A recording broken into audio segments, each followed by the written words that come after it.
Perfecto. En una ponencia relativamente reciente, que tienes además subida en tu canal, que bueno, animamos a la gente a que vaya porque hay Ujú, material ahí, te escuchaba exponer acerca de dos problemas globales en psicología. ujú, Quería que nos hablaras sobre estos temas, sobre qué son, sobre por qué suponen un problema para nuestra disciplina. En primer lugar, pues podemos hablar sobre el esencialismo metafísico, qué problemas hay con esto, qué podemos hacer para solucionarlo, y luego, una vez desarrollemos sucintamente este punto, te voy a preguntar, como te decía antes, por tres conceptos. ujú. Sí, bueno, lo del esencialismo, el pensamiento esencialista, eh, ya lo mencioné, ah, no quizás con ese nombre, pero el pensamiento esencialista es aquella tendencia a pensar en términos de esencias, es decir, a plantearse este, la búsqueda de la naturaleza uh, por ejemplo, lo psicológico, o la naturaleza de la vida, o la naturaleza de la inteligencia, o la naturaleza del lenguaje, que es que ha sido otra tendencia muy fuerte, ¿no?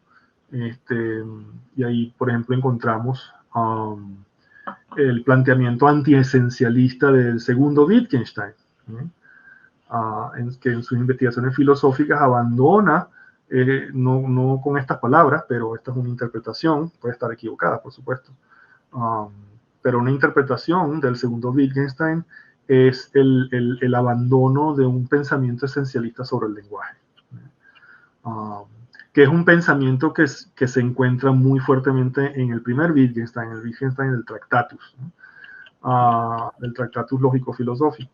Entonces, donde ahí la pregunta central de esa obra es ¿qué es una proposición?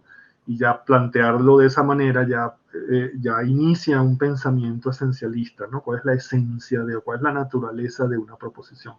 Bueno, este tipo de preguntas, ¿qué es tal cosa? ¿Qué es X? ¿Qué es la vida? ¿Qué es la inteligencia? ¿Qué es el lenguaje? ¿Qué es lo psicológico? ¿Qué es la conducta? ¿Qué es el aprendizaje? Ya son formas de plantear, son preguntas que promueven, digo yo, promueven un pensamiento esencialista en el sentido de que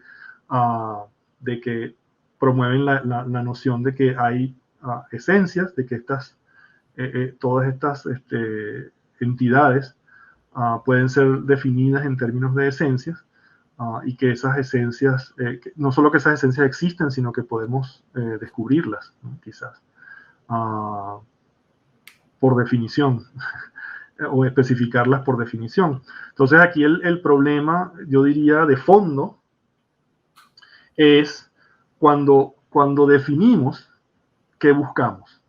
Ese yo diría que es el problema de fondo.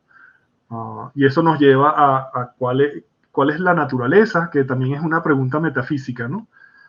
Entonces ahí corremos el peligro de un círculo, una circularidad viciosa, ¿no? Eh, pero allí el problema de fondo es cuál es la naturaleza y papel de las definiciones, ¿no? ¿Qué es lo que se busca cuando se define algo? Cuando se da la definición de aprendizaje, que es el ejemplo que analizo allí, ¿no? Que pretende responder la pregunta de qué es el aprendizaje. Y ha habido una tendencia fuertemente esencialista en psicología del aprendizaje al respecto, ¿no?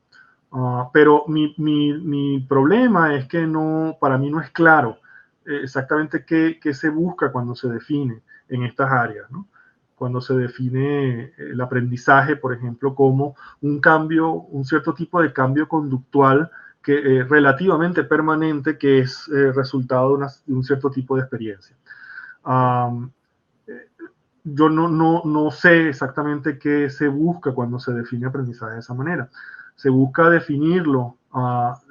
Esa definición es, para ya ponerlo en términos de los dos tipos de definiciones más discutidos, no son los únicos ciertamente, pero han sido los más discutidos en filosofía, en metafísica, desde Aristóteles, pasando por la Edad Media hasta nuestros días, que son por una parte las definiciones reales, que son definiciones que especifican esencias y son definiciones de entidades, no son definiciones de términos, ¿no? Por una parte, y las definiciones nominales por otra, que son meras estipulaciones convencionales que solo buscan abreviar, ni más ni menos. Todas las definiciones, por ejemplo, en matemáticas, son definiciones nominales, son definiciones que son simplemente abreviaciones, ¿no? Notacionales, que no buscan más que eso, que abreviar y en esa medida pues ahorrarnos espacio, tiempo, esfuerzo, etcétera, ¿no? Todas las definiciones en lógica también son de ese tipo, definiciones nominales, ¿no? Entonces, cuando nos encontramos con definiciones en psicología, por ejemplo, ¿qué tipo de definiciones se está manejando ahí? ¿Definiciones reales o definiciones nominales? Mi fuerte sospecha es que son definiciones reales. Porque en la medida en que un indicador de eso, un síntoma para mí muy importante de eso es que son los debates, ¿no? Que se debate sobre qué es realmente el aprendizaje. No, el aprendizaje no es realmente esto, sino esto. O qué es realmente la conducta, o qué es realmente la inteligencia. Cuando se ponen a discutir y a debatir, para mí eso es un síntoma, un indicador muy fuerte de un pensamiento esencialista detrás de todo eso. Que de nuevo yo dudo que sea viable, que sea un proyecto realizable, ¿no? Por las razones que ya expliqué, ¿no? Pues el primer concepto por el que te quería preguntar era aprendizaje. No sé si te quieres extender un poco más sobre algo de ello. Sí, bueno, allí el ejemplo que he analizado es justamente la pregunta de qué es el aprendizaje, ¿no? Que ha sido una pregunta central, si no la pregunta más fundamental en psicología del aprendizaje. Y allí hay mucha discusión al respecto.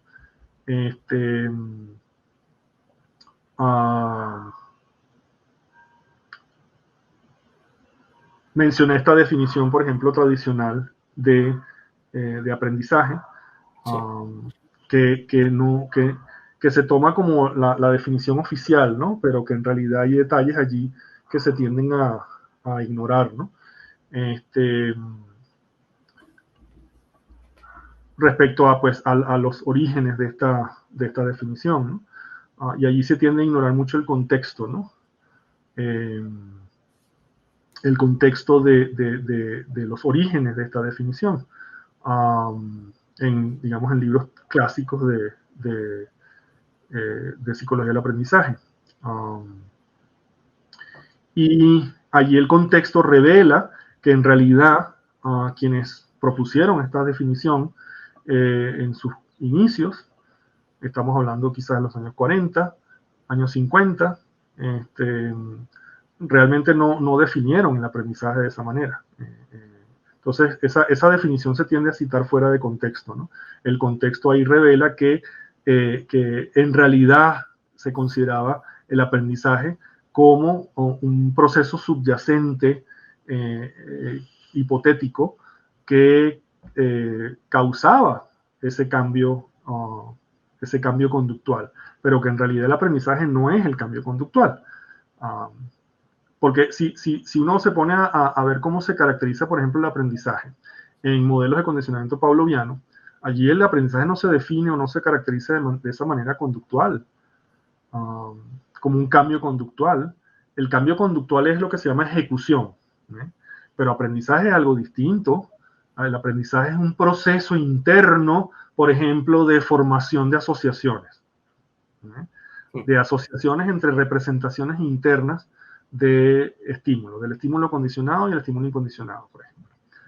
Y tenemos el modelo de Rescorley-Wagner, que es muy claro al respecto y ha sido el modelo más influyente de condicionamiento, el modelo, digamos, matemático computacional de condicionamiento pavloviano, y creo que sigue siéndolo a pesar de sus múltiples limitaciones, ¿no? Pero allí el aprendizaje no se define de esa manera. El aprendizaje se define como, en términos del modelo, como cambios en la fuerza asociativa del estímulo condicionado. Y eso no es ejecución, eso no es un cambio conductual. Entonces allí hay una especie como de incoherencia, a mi parecer, ¿no? Entre, por una parte, la definición oficial que se da de aprendizaje como un cambio conductual de cierto tipo, por una parte, y por otra parte, las caracterizaciones de aprendizaje en modelos por ejemplo, como el de Rescorley-Wagner. Y otros modelos computacionales, el Pearcey-Hall y el Macintosh y el Soccer de Miller, el modelo de Guillaume y Balsam de la de la expectancia escalar, etc., ¿no? Entonces allí el aprendizaje no se define de esa manera, no se define de la manera conductual que es muy común encontrarse en libros de texto, por ejemplo, de psicología del aprendizaje, ¿no? O de teorías del aprendizaje, ¿no? Como por ejemplo el Hilliard y Marquis, ¿no?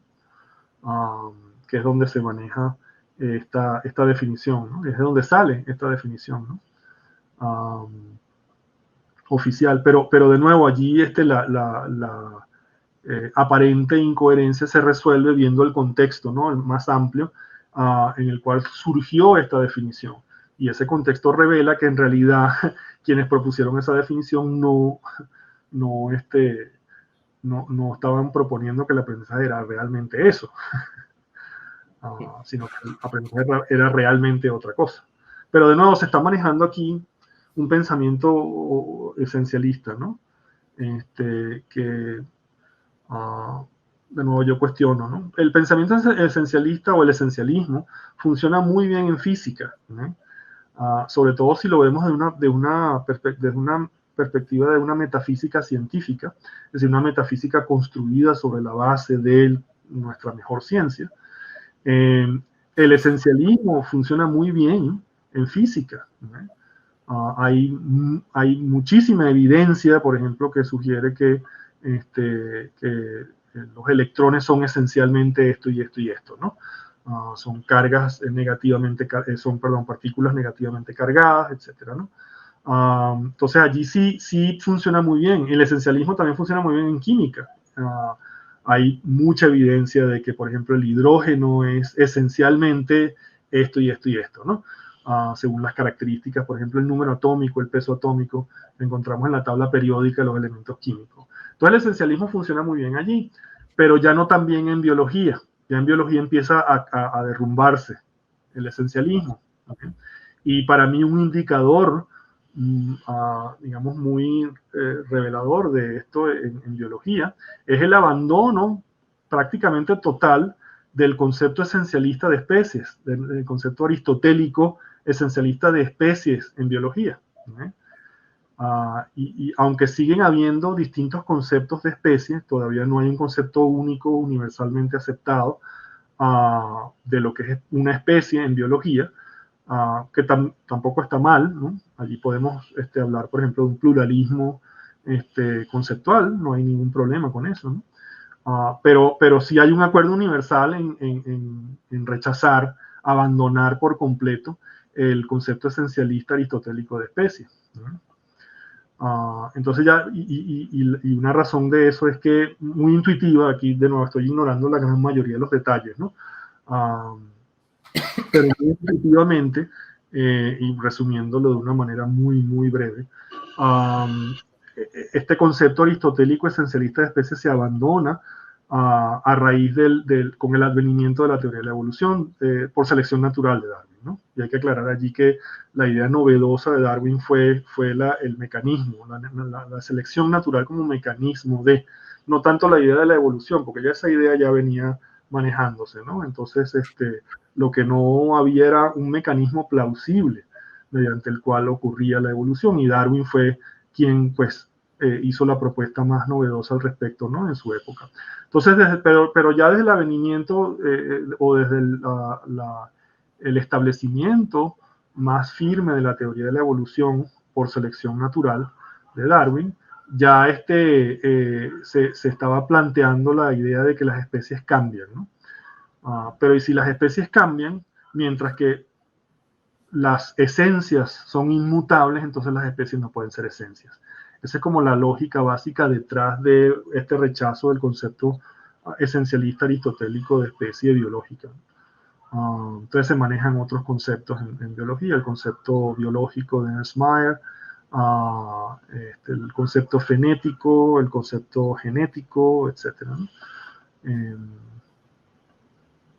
Sí. Pero bueno. Pues mira, José, respecto al concepto de aprendizaje, nos preguntaba David Gajardo que si puede haber aprendizaje sin la participación o existencia del sistema nervioso. Bueno, yo diría que sí, de nuevo. Bueno, más bien, yo diría que depende. Esa sería mi respuesta. Es una respuesta muy antipática, Pero yo diría depende a qué llames aprendizaje. Claro. Depende de cómo definas aprendizaje, depende de qué sea el aprendizaje. Y allí es donde yo veo de nuevo que el problema de fondo es un problema de definición. Sí.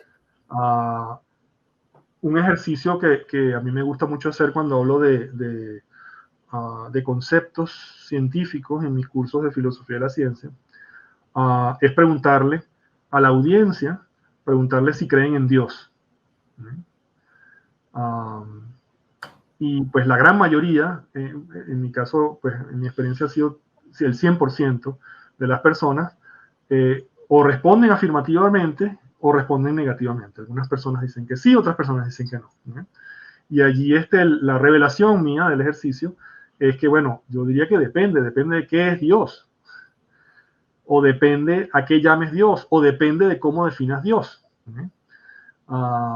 Si defines Dios como amor, que es una definición que se encuentra en la Biblia, aunque el amor de Dios es muy distinto del amor que podemos experimentar los humanos, pero bueno, al margen de eso, pues yo mismo he experimentado algo que quizás se acerca al amor que define a Dios. Entonces, si Dios es amor, pues sí, yo creo en Dios. Pero si Dios es un viejito de barba blanca sentado en un trono, en una nube, digo, mira, no creo en Dios, que es una representación pictórica muy común en el arte religioso. Dios como un viejito sentado en un trono, ¿no? Sí, Unos sí. cetros, ¿no? En una nube, ¿no? Pues no. Claro, ya hay definiciones del concepto de Dios que sí ya se complica más la cuestión allí. Por ejemplo, la definición como del argumento de San Anselmo, ¿no? El famoso argumento ontológico de la existencia de Dios de San Anselmo, ¿no? Que define a Dios como la perfección, lo perfecto, ¿no? Y hay otras definiciones, como por ejemplo, como algo, digamos, omnipotente, una entidad omnipotente, omnipresente, omnisciente. Ya ahí la cosa se complica, ¿no? El ejercicio ya se vuelve un poco más complicado, ¿no? Pero ese es como un ejercicio que yo hago para mostrar cómo prácticamente todo depende de definiciones, de cómo definamos algo, ¿no? Entonces, volviendo al caso del aprendizaje, pues depende de cómo defines aprendizaje. Si defines aprendizaje como algo que es exclusivo de animales, por ejemplo, pues ahí sí pues no, ya por definición ya, claro, depende de los animales de los que estemos hablando, pero si en aquellos casos o aquellos animales que tengan sistemas nerviosos, si el aprendizaje solamente abarca solamente esos animales, pues obviamente allí un sistema nervioso se vuelve necesario. Pero si defines aprendizaje de otra manera, como por ejemplo aprendizaje en redes neurales artificiales, que son sistemas inorgánicos, y que es la definición oficial de lo que es aprendizaje en modelos conexionistas, que se llaman, ¿no? También modelos de redes neurales, que son cambios en los pesos de las conexiones. Y pues se dice literalmente, y yo también lo digo literalmente, mira, la red aprendió, a pesar de que es un sistema inorgánico. Si nos manejamos con ese concepto, esa noción más amplia de aprendizaje, que no restringe el aprendizaje de sistemas orgánicos, sino que también pues, permite hablar de aprendizaje en referencia a sistemas inorgánicos y que carecen de sistemas nerviosos concebidos a la manera tradicional, ¿no? De cierta forma, como un tipo de sistema orgánico, pues no es necesario un sistema nervioso, ¿no? Para el aprendizaje. Entonces todo depende, como dice la canción de Jarabe de Palo, ¿no? Depende. Todo depende. En este caso depende de las definiciones. Entonces por eso es que insisto, casi todo, prácticamente todo, a mi parecer, de una u otra forma, al final del día, en última instancia, todo se reduce a un problema de definición. Y sacabas el tema de Dios y las definiciones de Dios. ¿Tú tienes alguna definición propia de Dios o en la que crees? De nuevo, es que yo creo que Dios es otra entidad que no admite definiciones reales. Entonces, pues simplemente no me pronuncio al respecto, simplemente pues admito la existencia de varios conceptos de Dios o varias definiciones. Fíjate que cuando se habla de definiciones del concepto, ahí se está suponiendo que hay múltiples definiciones, pero un mismo concepto. Eso para mí habría que aclarar, bueno, exactamente qué significa eso, ¿no? Y a qué se refiere el concepto. ¿Qué son los conceptos? Ahí otra vez enfrentamos, al igual que en el caso de la pregunta de qué es una definición, enfrentamos el peligro de una circularidad viciosa, ¿no?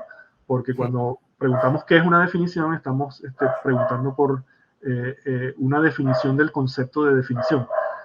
Entonces allí ya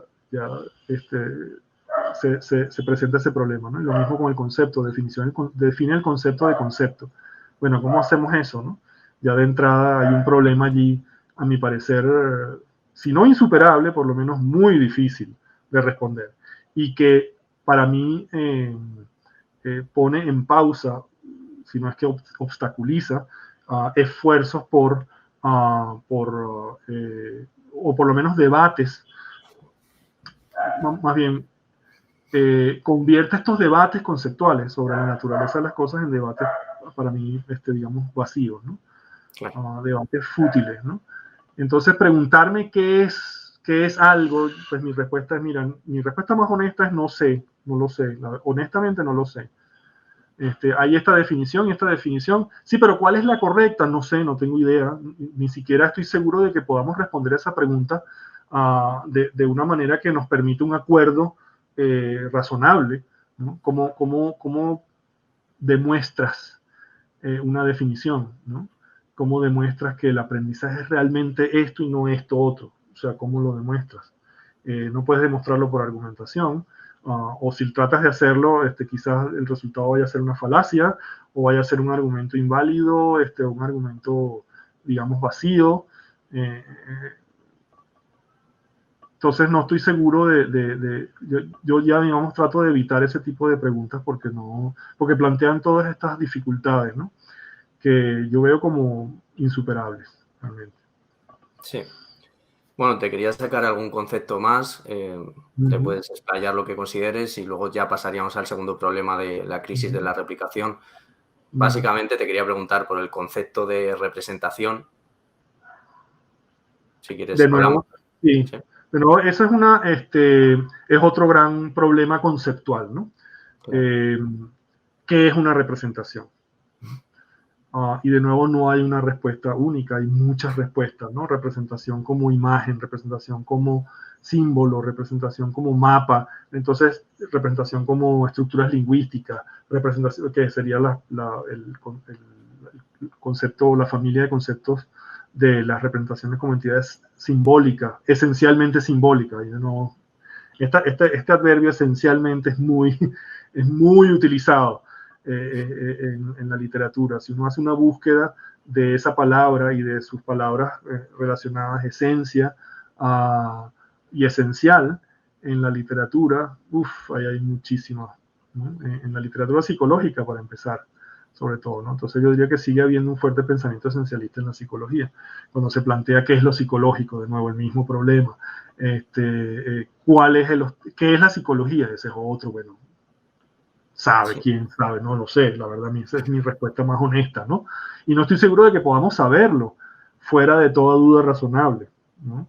Entonces yo creo que hay una limitación epistémica, a mi parecer, insuperable, ¿no? Entonces, volviendo al concepto de representación, pues de nuevo, no hay hablar de el concepto de representación ya es engañoso, porque sugiere la existencia de un concepto único.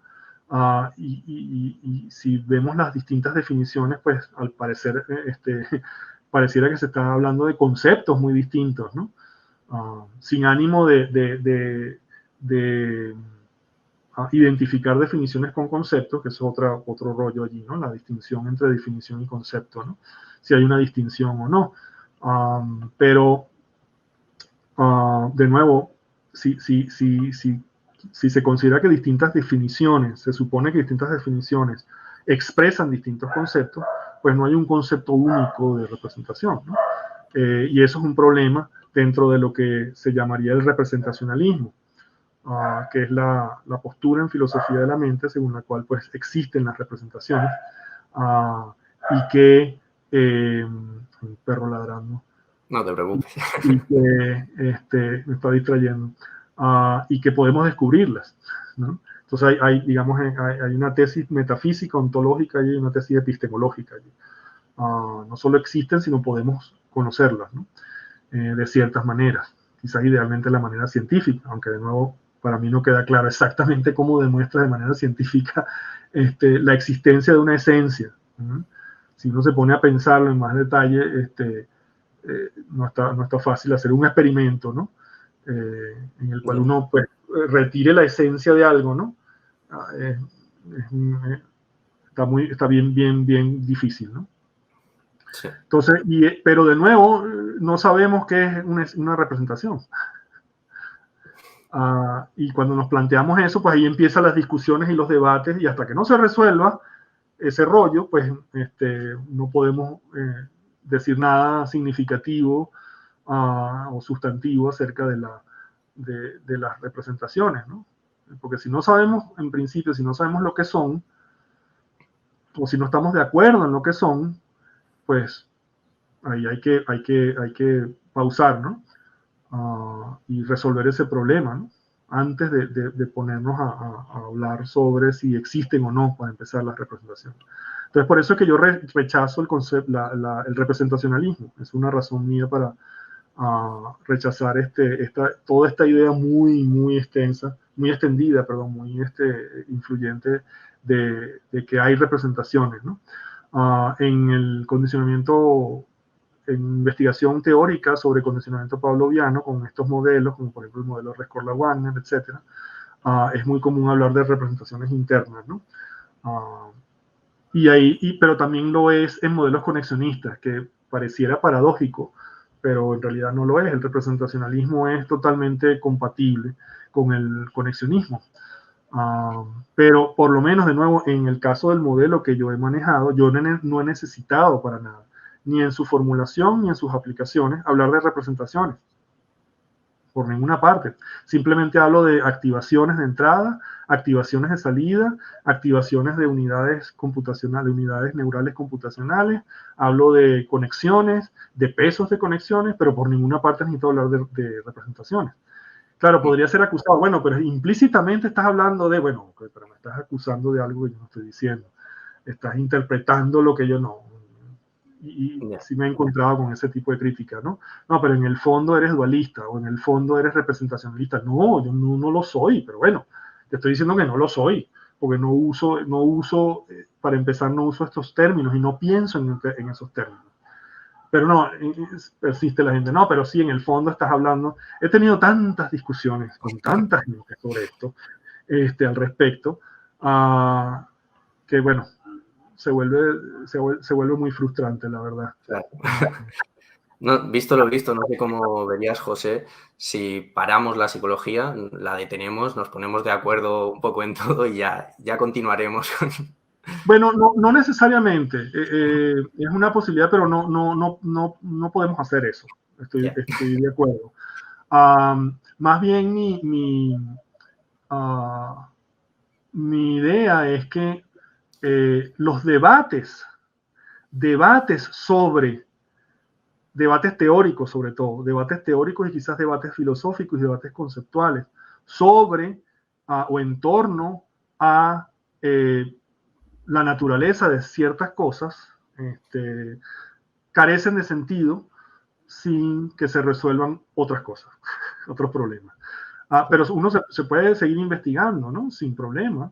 En biología, pues la biología ha continuado sin una definición estricta de vida y ha progresado muchísimo, lo cual para mí es un indicador de que, bueno, en realidad esta definición no es necesaria para el progreso, ¿no?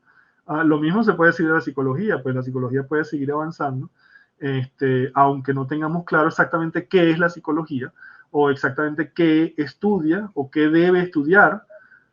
De nuevo, cuando a mí me lo ponen en términos de deberes, así en términos deónticos de deberes y derechos, pues yo reacciono, ¿no? Digo, bueno, un momento, ¿cómo que debo? ¿Quién eres tú para decirme qué debo estudiar? Esa es como mi reacción de contracontrol, ¿no? Como la llamaría Skinner, ¿no? pero no estoy refiriéndome a, digamos, a que la investigación, sobre todo experimental, por ejemplo, la investigación, más ampliamente la investigación empírica, deba detenerse esperando un acuerdo conceptual. No, no. Más bien lo que planteo es que la ausencia de un acuerdo conceptual obstaculiza la resolución de ciertos debates conceptuales teóricos. Pues a pesar de eso, vamos a seguir con dos conceptos más. El de personalidad, que también le planteas en esa ponencia. Sí, de nuevo, es lo mismo, exactamente lo mismo. Recuerdo vívidamente cuando al principio, al comienzo del año, fue el tercer año de la carrera, que vi teorías de la personalidad. Me pasaron al estrado, ¿no? El profesor me pasó al estrado y me preguntó, ¿qué es la personalidad, crees tú? Esto fue al comienzo del curso, ¿no? Y mi respuesta honesta le dije, mira, no sé, la verdad. Tengo idea. Y pues el profesor dijo, muy buena respuesta. Entonces no sabemos realmente, no podemos especular, podemos, ciertamente todos tienen derecho a pensar al respecto, ciertamente. Pues podría ser fructífero, puede ser, no sé, en muchos casos no lo es, pero puede ser que en otros casos lo sea, este tipo de discusión. En el caso de que inspire, pues, investigación ulterior, puede ser. Y en ese sentido, pues, justifico plenamente la presencia de ese tipo de discusiones. Pero digo lo mismo, o sea, esa es mi respuesta, sí. No lo sé, la verdad. No lo sé, ni nadie lo sabe a ciencia cierta. Que esa es la cuestión, ¿no? También recuerdo vívidamente el libro de texto que utilizamos, no recuerdo el autor, pero un libro de texto muy, muy bonito, ¿no? Con fotos de distintos autores. Entonces, el libro estaba organizado, los capítulos del libro estaban organizados de esa manera, ¿no? En términos muy personales, ¿no? De autores individuales. Freud, Adler, Maslow, Rogers, Skinner. Y salían las fotos de estos, ¿no? Y allí la falacia, creo yo, que después me di cuenta que estaba detrás de eso. En ese momento no me había percatado de ello, pero años después, en retrospectiva, me di cuenta de que la falacia que se maneja allí es la suposición de que una sola persona es capaz de entender algo tan complejo, de comprender algo tan complejo como la personalidad, ¿no?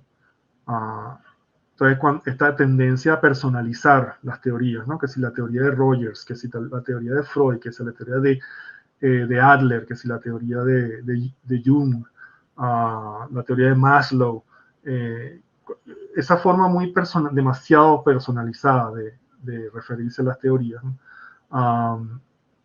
Indica de nuevo esta suposición de que una sola persona es capaz de entender algo tan inmensamente complejo como lo puede ser la personalidad. Y lo mismo para la inteligencia, igual.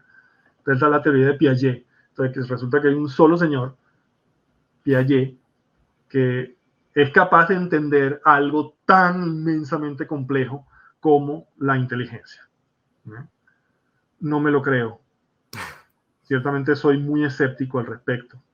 Creo que se tiende a sobreestimar las capacidades cognitivas de personas individuales, ¿no? Y de la especie humana en general, para resolver estos problemas y responder a estas preguntas tan complejas, ¿no? O digamos, siquiera entender algo tan complejo como lo puede ser la personalidad. Pero también el aprendizaje, lo mismo, la inteligencia, y fuera también de la psicología. Aquí cuando hablo de la psicología, la biología, la física, me estoy refiriendo a divisiones institucionales. No me estoy refiriendo a divisiones metafísicas, ontológicas, en distintas realidades, ¿no? La realidad física, no. Hay una sola realidad y pues se estudia de distintas maneras, de distintas perspectivas y esas perspectivas se institucionalizan con propósitos organizativos, simplemente para organizar, y toda organización de una u otra forma es arbitraria, se podría organizar de una manera muy distinta. Entonces, para que quede claro, ¿no? Cuando hablo de la psicología, la biología, no estoy, lo estoy hablando en términos de divisiones puramente institucionales, ¿no? Pero bueno, es decir, en términos de la carrera de psicología, la carrera de biología, la carrera de física, la carrera de química, distintas carreras, ¿no? Que de ninguna manera debe suponerse que eso indica que la realidad está objetivamente dividida de esa manera. No, por supuesto que no. Claro. Eso es una división institucional muy útil, ciertamente. Podría ser mejor, supongo, no lo sé. Pero en todo caso, cuando de nuevo en la biología, por ejemplo, ¿no? De nuevo volviendo a qué es la vida, ¿no? La vida es algo demasiado complejo y en biología ya están claros, ¿no? Las biólogas y los biólogos están clarísimos y clarísimos en que ya la vida es algo demasiado complejo como para poder definirla de manera estricta, ¿no? Y para poder entenderla de manera completa y para que una sola persona entienda, ¿no? Logre comprender algo tan complejo como la vida, ¿no? Lo mismo se aplica exactamente a lo que estudiamos en psicología, ¿no? Incluyendo la conducta. La conducta, no hay una definición universalmente aceptada de lo que es conducta. Si tú me preguntas qué es conducta, digo, mira, en realidad no sé, tengo una idea muy, muy intuitiva, muy informal de lo que es conducta, pero no podría dar una definición así estricta, digamos, una definición real, ¿no? De lo que es conducta. Y lo mismo se aplica pues a lo demás, ¿no? El aprendizaje es algo demasiado complejo como para suponer que podemos entenderlo así de una manera muy, muy directa, ¿no? Y muy fácil, ¿no? Si vamos, al final entiendo el punto que señalas, pero si nos alejáramos un poco del debate más académico y, por ejemplo, alguien externo totalmente al gremio de la psicología nos pregunta qué es aprendizaje o qué es conducta, o ¿tú sí que le darías una definición o también sí, empezaría diciendo, mira, es complicado. Empezaría diciendo, no hay una respuesta única a esa pregunta. Hay múltiples respuestas y todavía no hay un acuerdo al respecto. A lo sumo lo que puedo hacer es darte un resumen de las distintas definiciones que hay y ya tú verás qué haces con eso. Pero bueno.